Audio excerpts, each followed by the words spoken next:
سورۃ السجدہ، اب یہ سورہ مبارکہ آئی ہے، یہ 3 رکوعوں پر مشتمل ہے اور اس میں بڑا ردم بہت تیز ہے، اور یہ ذہن میں رکھیے گا کہ یہ حضور کی بہت محبوب صورتوں میں سے ایک صورت ہے، اس لیے کہ آپ کا یہ رواج، آپ کا یہ معمول تھا کہ آپ جمعے کے روز صبح فجر کی پہلی رکعت میں اس سورہ سجدہ کی تلاوت فرمایا کرتے تھے۔ تو جن صورتوں کے ساتھ حضور کو خاص طور پر کوئی تعلق خاطر تھا اضافی طور پر، تو اس کا ہمیں اسی سے اندازہ ہوتا ہے کہ نمازوں میں آپ جو زیادہ پڑھتے تھے، تو فجر کی نماز جمعے کے دن اس میں بالعموم آپ کا یہ معمول تھا کہ یہ سورہ سجدہ جو ہے پوری 3 رکوع پوری جو ہے وہ پہلی رکعت میں پڑھتے تھے، اور دوسری رکعت کے اندر سورۃ الدہر، یا پھر یہ کہ کبھی کبھی ایسا ہوتا تھا کہ پہلی سورت میں سورہ جمعہ اور دوسری میں سورہ منافقون، وہ 2 رکوعوں کی صورتیں ہیں، لیکن یہ جو ہے یہ صورت خاصی طویل ہے۔ الف لام میم تنزیل الکتاب لا ریب فیہ من رب العالمین، اس کتاب کا اتارا جانا ہے کہ جس میں کوئی شک نہیں، کوئی فریب نہیں، رب العالمین کی طرف سے ہے۔ ام یقولون افتراہ، کیا یہ کہتے ہیں کہ یہ محمد نے خود گھڑ لی ہے صلی اللہ علیہ وسلم، خود لکھ لی ہے؟ بل هو الحق من ربک، نہیں، یہ الحق ہے تیرے رب کی طرف سے، لتنذر قوما ما اتاہم من نذیر، تاکہ خبردار کر دیں آپ اے نبی اس قوم کو کہ جس کے پاس کوئی نبی پہلے نہیں آیا، کوئی خبردار کرنے والا نہیں آیا۔ حضرت اسماعیل سے لے کر اور حضرت محمد تک بڑے طویل عرصے تک کوئی نبی اس نسل میں نہیں آیا، اس قوم میں نہیں آیا۔ لعلہم یہتدون، آپ خبردار کریں انہیں شاید تاکہ وہ ہدایت پائیں، شاید کہ وہ ہدایت پائیں، تاکہ وہ ہدایت پائیں۔ اللہ الذی خلق السماوات والارض وما بینہما فی 6 ایام، اللہ وہ ہے کہ جس نے پیدا کیا آسمانوں کو اور زمین کو اور جو کچھ ان دونوں کے مابین ہے 6 دنوں میں۔ ثم استوى علی العرش، پھر وہ متمکن ہو گیا تخت حکومت پر، تخت پر۔ ما لکم من دونہ من ولی، نہیں ہے تمہارے لیے اس کے مقابلے میں من ولی ولا شفیع، یہاں دون کا لفظ جو ہے مقابلے میں، اس کے خلاف، یعنی جب کہ وہ پکڑے تمہیں سزا دینا چاہے تو اس کے اس فیصلے کے کوئی آڑے نہیں آ سکتا، نہ کوئی ولی اور نہ کوئی شفیع۔ افلا تتذکرون، تو کیا تم تذکر نہیں کرتے، سمجھتے نہیں ہو، عقل سے کام نہیں لیتے؟ یدبر الامر من السماء الى الارض، وہ تدبیر کرتا ہے امر کی آسمان سے زمین کی طرف۔ ظاہر بات ہے کہ اللہ تعالیٰ کے جو فیصلے ہوتے ہیں، اور اس میں ایک تو ہے 1000 سال کا ایک نقشہ ہے جو اللہ بناتا ہے، پلاننگ ہے، جو اللہ کا ایک دن ہے، لیکن یہ کہ ہمارے حساب سے جو 1 سال ہے، اس کے لیے بھی جو لیلۃ القدر آتی ہے، وہ در حقیقت وہ اس سال کا بجٹ سیشن ہے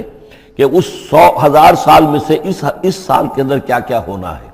تو اس طریقے سے اللہ تعالیٰ کا جو عالمی حکومت کا نظام ہے، اس میں اس طریقے کی پلاننگ ہے۔ یدبر الامر من السماء الى الارض، وہ تدبیر کرتا ہے اپنے امر کی آسمان سے زمین کی طرف، فرشتے اترتے ہیں احکام کو لے کر کہ اب یہ کام یہاں پر ہونے ہیں، یہ امپلیمنٹیشن ہونی ہے۔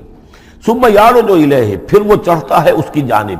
جب یہ کام ہو گئے تو رپورٹیں جو ہیں وہ اللہ تعالیٰ کی جناب میں پھر پیش ہونے کے لیے جا رہی ہیں۔ فی یوم،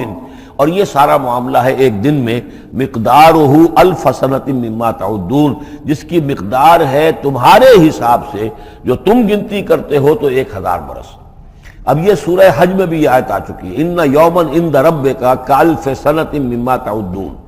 تیرے رب کا ایک دن جو ہے وہ تمہارے حساب کے 1000 سال کے برابر ہے۔ اور یہاں پر بھی یہ آ گیا کہ یہ تدبیر امر کے سلسلے میں اس کائنات میں جو بھی اللہ تعالیٰ کا فیصلہ ہوتا ہے تو وہ ہر 1000 سال کے لیے اس کا ایک نقشہ بن جاتا ہے۔ ذالک عالم الغیب والشہادۃ، وہ ہے،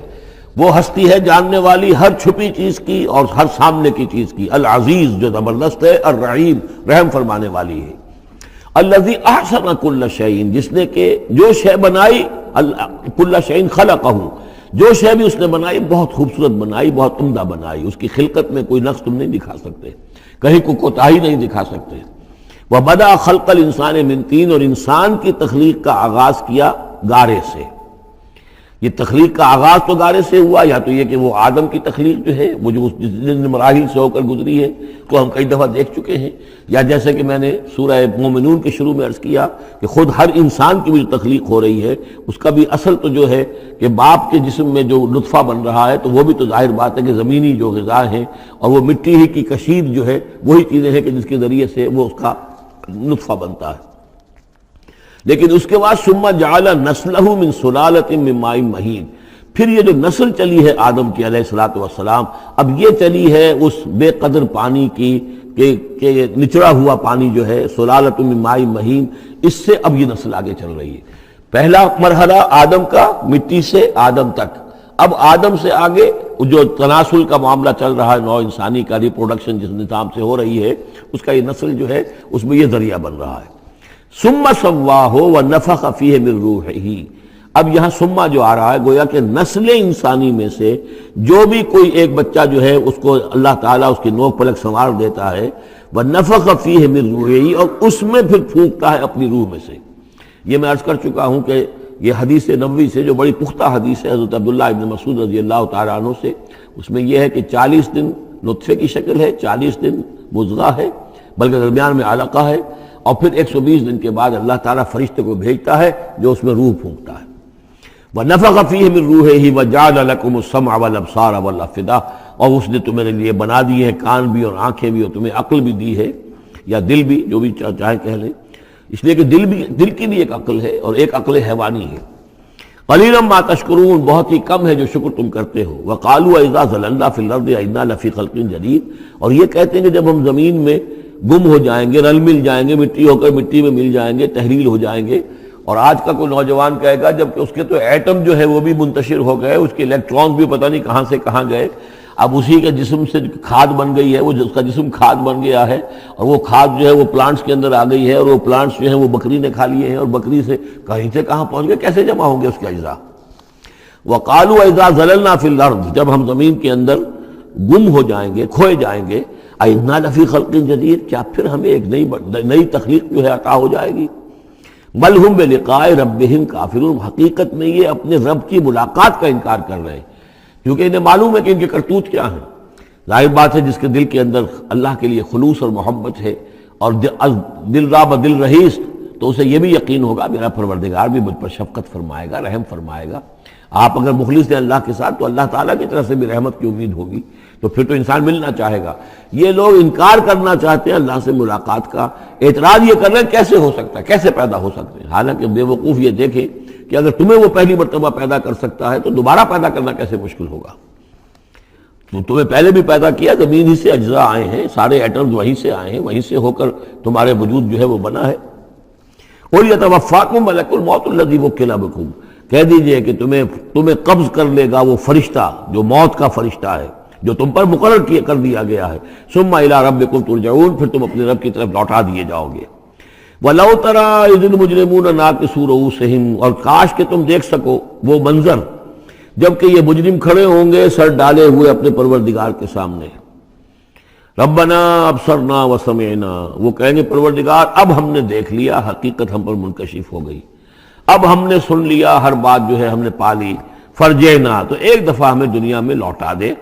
نعمل صالحا، اب ہم نیک عمل کریں گے، انا موقنون، اب ہمیں یقین آ گیا، ایمان کیا، ایمان سے بھی آگے کی بات، اب تو پورا یقین ہمیں حاصل ہو گیا۔ وَلَوْ شِئْنَا لَآتَيْنَا كُلَّ نَفْسٍ هُدَاهَا، اگر اسی طرح ہم نے ہدایت دینی ہوتی پردے اٹھا کر تو دنیا ہی میں ہم سب کو جو ہے ہدایت دے دیتے۔ اب فائدہ جو ہے اب ایمان لانے کا کوئی فائدہ نہیں ہے، اب تو جزا کا وقت ہے، یہ اب وہ امتحان کا وقت ختم ہو چکا۔ وَلَوْ شِئْنَا لَآتَيْنَا كُلَّ نَفْسٍ هُدَاهَا وَلَكِنْ حَقَّ الْقَوْلُ مِنِّي، لیکن میری طرف سے تو یہ میرا فیصلہ جو ہے یہ ثابت ہو چکا ہے، پختہ ہے، صادر ہو چکا ہے۔ لَأَمْلَأَنَّ جَهَنَّمَ مِنَ الْجِنَّةِ وَالنَّاسِ أَجْمَعِينَ، کہ میں جہنم بھی تو میں نے بنائی ہے نا، آخر اس کے لیے بھی مجھے ایندھن چاہیے، تو اب تو یہ کہ تم لوگ اس کا ایندھن بنو گے، اب تو میں جنات اور انسان جو بھی تھے، جو باغی تھے ہمارے، اب ان کو اس جہنم کے اندر جھونک کر رہیں گے۔ فَذُوقُوا بِمَا نَسِيتُمْ لِقَاءَ يَوْمِكُمْ هَذَا، اب چکھو ذرا مزہ اس چیز کا جو تم نے آج کے دن کی ملاقات کا انکار کیا یا اسے نظر انداز کیے رکھا۔ انا نسیناکم، ہم نے بھی اب تمہیں نظر انداز کر دیا، اب ہم سے بات نہ کرو، لا تکلمون، اب ہم سے بات نہ کرو۔ وذوقوا عذاب الخلد بما کنتم تعملون، اور جو کچھ تم کرتے رہے اس کی پاداش میں اب ہمیشگی والا عذاب چکھو۔ انما یؤمن بآیاتنا الذین اذا ذکروا بها، میری ایمان رکھنے والے تو ہماری آیات پر وہ لوگ ہیں کہ جب انہیں ہماری آیات کے ذریعے سے تذکیر کی جاتی ہے، نصیحت کی جاتی ہے، انہیں سنائی جاتی ہے، خروا سجدا، وہ سجدے میں گر پڑتے ہیں، وسبحوا بحمد ربہم، اور وہ اپنے پروردگار کی حمد کے ساتھ تسبیح کرتے ہیں، وہم لا یستکبرون، اور وہ گھمنڈ نہیں کرتے، تکبر نہیں کرتے۔ یہ آیت سجدہ ہے۔ تتجافی جنوبہم عن المضاجع،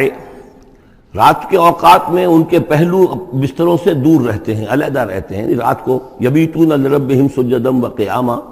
ایک تو وہ شخص ہے کہ ساری رات پڑا سوتا رہتا ہے، اور ایک وہ ہے کہ جو وقفے وقفے سے اٹھتا ہے، اللہ کو یاد کرتا ہے، کبھی کھڑا ہے کبھی سجدہ کر رہا ہے۔ تو ان کے پہلو جو ہیں وہ ان کے بستروں سے علیحدہ رہتے ہیں۔ یدعون ربہم خوفا وطمعا، اپنے رب کو پکارتے رہتے ہیں، دعا کرتے رہتے ہیں اپنے رب سے، خوف کے ساتھ بھی اور طمع کے ساتھ بھی۔ انہیں امید بھی ہوتی ہے، لالچ بھی ہوتا ہے کہ اللہ تعالیٰ رحم فرمائے، مغفرت فرمائے، لیکن ڈر بھی رہتا ہے کہ کہیں ہماری پکڑ نہ ہو جائے۔ وَمِمَّا رَزَقْنَاهُمْ يُنْفِقُونَ، اور جو کچھ ہم نے انہیں دیا ہے اس میں سے پھر وہ خرچ کرتے ہیں ہماری رضا جوئی کے لیے۔ فَلَا تَعْلَمُ نَفْسٌ مَّا أُخْفِيَ لَهُم مِّن قُرَّةِ أَعْيُنٍ، تو کسی جان کو نہیں معلوم، کسی انسان کو نہیں معلوم کیا کچھ چھپایا گیا ہے ان کے لیے ان کی آنکھوں کی ٹھنڈک کے واسطے۔ یعنی جنت میں ہم نے کیا کچھ چھپایا ہوا ان کے لیے کوئی نہیں جانتا۔ فَلَا تَعْلَمُ نَفْسٌ، کوئی نہیں جانتا۔ اسی مضمون کو اصل میں حضور نے ادا کیا ہے کہ مَا لَا عَيْنٌ رَأَتْ وَلَا أُذُنٌ سَمِعَتْ وَمَا خَطَرَ عَلَىٰ قَلْبِ بَشَرٍ۔ باقی جو چیزیں بیان کی گئی ہیں ان کے بھی اصل حقیقت تو وہاں کھلے گی، لیکن پھر بھی یہ تو ابتدائی نزول ہے، پہلی مہمان نوازی ان چیزوں سے ہے جن کا کہ قرآن مجید میں ذکر ہے، جن کو کہ ہم سمجھ سکتے ہیں۔ اصل نعمتیں جو جنت کی ہیں وہ تو یہ فلا تعلم نفس، کوئی نہیں جانتا کیا کچھ چھپایا گیا ان کے لیے، اللہ تعالیٰ نے کیا کچھ تیار کر کے رکھا ہوا ہے ان کی آنکھوں کی ٹھنڈک کا سامان۔ جزاء بما كانوا يعملون، وہ بدلہ ہوگا ان کے اعمال کا۔ افمن کان مومنا کمن کان فاسقا، تو بھلا ایک شخص کہ جو مومن ہے کیا وہ ایسا ہو جائے گا جیسے فاسق ہو؟ کیا ان کا انجام برابر ہوگا؟ لا یستوون، نہیں وہ برابر نہیں ہو سکتے۔ اما الذین آمنوا وعملوا الصالحات، یقیناً وہ لوگ جو ایمان لائے اور جنہوں نے نیک عمل کیے، فلہم جنات الماوا، ان کے لیے تو وہ باغات ہیں جہاں ان کو ٹھکانہ دیا جائے گا۔ نزلا بما كانوا يعملون، اور یہ ہوگی ان کی ابتدائی مہمان نوازی۔ نزل عربی میں کہتے ہیں مہمان جیسے ہی آئے، نزیل اترا ہے وہ اپنی سواری سے، گھوڑے سے آیا ہے، اونٹ پر آیا ہے، آپ کے دروازے کے سامنے آ کر وہ اترا ہے، اونٹ کو بٹھایا ہے، اس سے اترا ہے، یا آج کار سے اتر رہا ہے۔ تو اب یہ نزیل ہے اس وقت۔ اس نزیل کے لیے نزل فوری طور پر، موسم کے اعتبار سے ٹھنڈا ہے یا گرم ہے، آپ فوری طور پر لاتے ہیں، یہ نزل ہے۔ پھر وہ اب آپ کے پاس ٹھہر گیا ہے، آپ نے اس کے لیے کمرے کا بندوبست کیا ہے، وہ وہاں پر اس نے استراحت کی ہے، اب آپ نے اہتمام کے ساتھ اس کے لیے کھانا تیار کروایا، یہ ہے ضیافت۔ ضیف اب بنا ہے وہ، تو جیسے آیا ہے وہ نزیل ہے، اور جب گھر میں آپ کے ٹھہر گیا تو اب ضیف ہے، وہ پھر ضیافت ہوگی۔ تو وہ چیزیں جو ہے ما لا عین رأت ولا اذن سمعت وما خطر علی قلب بشر، یہ اصل میں ضیافت خداوندی ہے، اور یہ نزل ہے جس کا ذکر قرآن مجید میں اس تفصیل سے آیا ہے۔ وَأَمَّا الَّذِينَ فَسَقُوا فَمَأْوَاهُمُ النَّارُ، اور جو لوگ سرکش تھے اور جنہوں نے نافرمانی کی تھی ان کا ٹھکانہ آگ ہے۔ كُلَّمَا أَرَادُوا أَن يَخْرُجُوا مِنْهَا، جب بھی وہ چاہیں گے کہ وہاں سے نکل بھاگیں، أُعِيدُوا فِيهَا، پھر انہیں اسی میں لوٹا دیا جائے گا۔ وَقِيلَ لَهُمْ ذُوقُوا عَذَابَ النَّارِ الَّذِي كُنتُمْ بِهِ تُكَذِّبُونَ، اور ان سے کہا جائے گا چکھو مزہ اس عذاب کا، آگ کے عذاب کا جس کو تم جھٹلاتے رہے تھے۔ وَلَنُذِيقَنَّهُم مِّنَ الْعَذَابِ الْأَدْنَىٰ دُونَ الْعَذَابِ الْأَكْبَرِ لَعَلَّهُمْ يَرْجِعُونَ۔ یہ ہے آیت نمبر 21 اس سورہ مبارکہ کی، اور آیت نمبر 41 تھی سورہ الروم کی۔ ظہر الفساد فی البر والبحر بما کسبت ایدی الناس لیذیقہم بعض الذی عملوا لعلہم یرجعون، ہم لوگوں کے کرتوتوں کے کچھ اعمال کی سزا دنیا میں دے دیتے ہیں، شاید کہ یہ جاگ جائیں، ہوش میں آ جائیں اور یہ لوٹ آئیں، پلٹ آئیں، توبہ کریں۔ یہاں فرمایا ہم لازماً انہیں چکھائیں گے مزہ چھوٹے عذاب کا، ادنا، عذاب الادنا، دون العذاب الاکبر، اس بڑے عذاب سے پہلے پہلے، لعلہم یرجعون، شاید کہ یہ جاگ جائیں، شاید کہ ہوش میں آ جائیں، شاید کہ لوٹ جائیں، شاید کہ توبہ کریں۔ یہ بات جو ہے آ چکی ہے کہ رسول جب بھی بھیجے جاتے تھے تو اللہ تعالیٰ کی طرف سے اس قسم کی تنبیہات کا سلسلہ آتا تھا تاکہ لوگ بیدار رہیں۔ وَمَنْ أَظْلَمُ مِمَّنْ ذُكِّرَ بِآيَاتِ رَبِّهِ ثُمَّ أَعْرَضَ عَنْهَا، اس سے بڑھ کر ظالم کون ہوگا جس کو نصیحت کی گئی اب اس کے رب کی آیات کے حوالے سے پھر بھی اس نے اعراض کیا۔ یعنی ایک تو نصیحت کوئی کر رہا ہے وہ اپنا جو فلسفہ بھگار رہا ہے یا کوئی اپنی عقل لڑا رہا ہے، اپنی منطق لڑا رہا ہے، ایک یہ کہ اللہ کی آیات کے ذریعے سے تذکیر کر رہا ہے، پھر بھی اس سے اعراض کرے۔ ثم اعرض عنها انا من المجرمین منتقمون، ایسے مجرموں سے تو ہم انتقام لے کر رہیں گے۔ وَلَقَدْ آتَيْنَا مُوسَى الْكِتَابَ فَلَا تَكُنْ فِي مِرْيَةٍ مِّن لِقَائِهِ، اور ہم نے موسیٰ کو کتاب دی تھی، اور یہ جملہ متردہ بیچ میں آیا ہے کہ اے نبی آپ بالکل شک میں نہ رہیے اس کی ملنے سے یا اس کی ملاقات کے۔ اس کا ایک ترجمہ یہ کیا گیا ہے کہ شب معراج میں حضرت موسیٰ سے بھی حضور کی ملاقات ہوئی تھی، تو اس کی طرف اشارہ ہے کہ آپ کی جو ملاقات ہوئی تھی وہ موسیٰ ہی سے ہوئی تھی، اس میں کوئی شک نہ کیجیے۔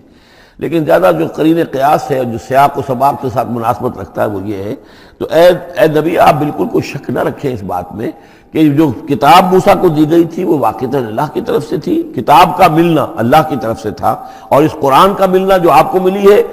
یہ بھی اللہ کی طرف سے ہے۔ اور حضور سے خطاب کرتے ہوئے بھی در حقیقت یہاں پر روح سخن جو ہے وہ لوگوں سے ہے کہ تم کوئی شک نہ کرو کہ تورات اللہ نے ہی دی تھی حضرت موسیٰ کو، اور قرآن اللہ ہی نے دیا ہے محمد کو صلی اللہ علیہ وسلم۔ وَجَعَلْنَاهُ هُدًى لِبَنِي اسرائیل، اور اس کو ہم نے ٹھہرایا تھا، بنا دیا تھا ہدایت، رہنمائی بنی اسرائیل کے لیے۔ وَجَعَلْنَا مِنْهُمْ أَئِمَّةً يَهْدُونَ بِأَمْرِنَا لَمَّا صَبَرُوا، اور ان میں سے پھر ہم نے ایسے امام اٹھائے، پیشوا اٹھائے، رہنما اٹھائے کہ جو لوگوں کو ہمارے حکم سے وہ ہدایت کرتے تھے، رہنمائی کرتے تھے، تورات کی تعلیم کرتے تھے، تورات کو سمجھاتے تھے، نیکی کا حکم دیتے تھے، امر بالمعروف نہی منکر کرتے تھے۔ لما صبروا، لیکن یہ کام وہ کر سکتے تھے جب خود صبر کی روش اختیار کر لیں۔ اگر آدمی اپنی تمام توانائیاں اور قوتیں زیادہ سے زیادہ عیش، زیادہ سے زیادہ دولت جمع کرنے پر کرے گا تو وقت کہاں سے لائے گا ان کاموں کے لیے؟ اور اس کام کے لیے تو ظاہر بات ہے آپ کو بدی پر کسی کو روکنا ہے، ٹوکنا ہے، نہیں منکر کرنا ہے تو کوئی صبر بھی کرنا پڑے گا، کوئی مصیبت بھی آئے گی، کوئی تکلیف بھی آئے گی، کوئی آپ کو ستائے گا بھی، گالیاں دے گا، اور اگر حکومت کے خلاف آپ نے کوئی بات کہی ہے تو حکومت آپ کو سزا دے گی۔ لہذا صبر کے بغیر یہ کام نہیں ہوتے۔ وَجَعَلْنَا مِنْهُمْ أَئِمَّةً يَهْدُونَ بِأَمْرِنَا، اب ہر شخص کے ہم میں سے یہ خواہش پیدا ہونی چاہیے کہ اللہ تعالیٰ ہمیں بھی، اگر بنی اسرائیل میں سے اللہ تعالیٰ نے بہت سے لوگ ایسے اٹھا دیے جن کی یہ تعریف کی جا رہی ہے، جعلنا منہم ائمۃ یہدون بامرنا لما صبروا، اللہ تعالیٰ ہمیں توفیق دے کہ ہم بھی اس امت مسلمہ میں اسی کام کے کرنے والے بن جائیں، تاکہ لوگوں کو خیر کی طرف بلائیں، حق کی طرف دعوت دیں، لیکن اس کے لیے اپنے لیے صبر اختیار کرنا ضروری ہے۔ کم سے کم اپنا جو ہے اسٹینڈرڈ آف لیونگ رکھیں، تاکہ یہ کہ ہم اپنا وقت سپیئر کر سکیں، جس کو تبلیغی بھائی کہتے ہیں تفریغ الاوقات،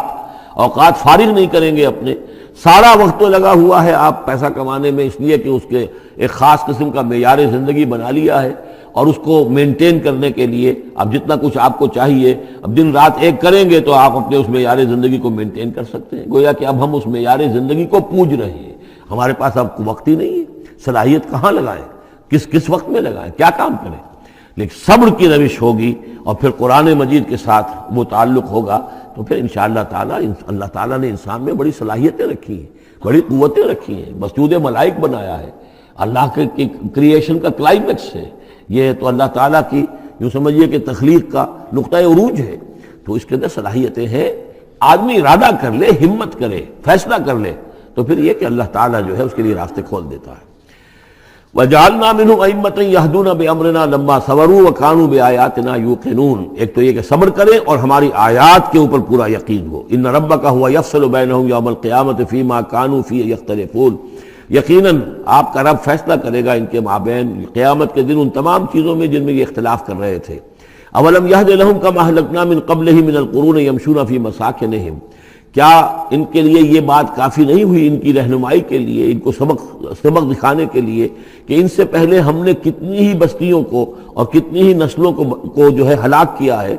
کہ وہ جو پھرتے تھے اپنی انہی مساکن میں، اپنے شہروں میں، اور ایک مفہوم یہ کہ جن میں اب یہ پھر رہے ہیں، یہ جاتے ہیں اور سمود کی بستیوں کے پاس سے گزرتے ہیں۔ خبر آئی ہے کہ کوئی برطانوی سیاست جو ہے وہ محققین، انہوں نے وہ ڈیڈ سی میں اس کے ساحل کے ساتھ ہی اور پانی کے نیچے وہ آثار موجود ہیں اس شہر کے کہ جس کی طرف حضرت لوط علیہ السلام کو بھیجا گیا تھا۔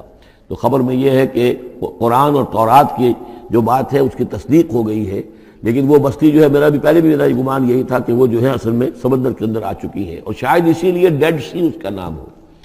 کہ پورے شہر جو ہیں بڑے ہوئے وہ اس کے اندر دھنس گئے ہیں، اور گویا کہ سب کے سب اسی کے اندر جو ہے ان کی قبر بن گئی ہے، وہ پانی کی قبر کے اندر وہ دفن ہوئے ہیں۔ بہرحال یہ تمام چیزیں جو ہیں تم پھرتے ہو، آتے ہو، جاتے ہو، انہی لوگوں کے مساکن کے اندر تم پھر رہے ہو۔ ان فی ذلک لآیات فلا یسمعون، اس میں یقیناً نشانیاں ہیں، تو کیا تم عقل سے کام نہیں لیتے، سنتے نہیں ہو؟ اولم یروا انا نسوق الماء الی الارض الجرز، کیا انہوں نے دیکھا نہیں کہ ہم پانی کو ہانک کر لے جاتے ہیں ایک ایسی زمین کی طرف جو چٹیل پڑی ہے، بے آب و گیا ہے۔ فنخرج به زرعا تاکل منه انعامهم وانفسهم، پھر ہم اس کے ذریعے سے اس پانی میں کھیتی اگا دیتے ہیں کہ جس میں سے کھاتے ہیں ان کے مویشی بھی اور خود یہ بھی۔ افلا یبصرون، تو کیا یہ دیکھتے نہیں ہیں؟ وَيَقُولُونَ مَتَىٰ هَٰذَا الْفَتْحُ إِن كُنتُمْ صَادِقِينَ، اور وہ یہ کہتے ہیں کب ہوگا یہ فیصلہ، اگر تم سچے ہو تو بتاؤ اے مسلمانوں، یہ قیامت یا عذاب یہ کب آئے گا؟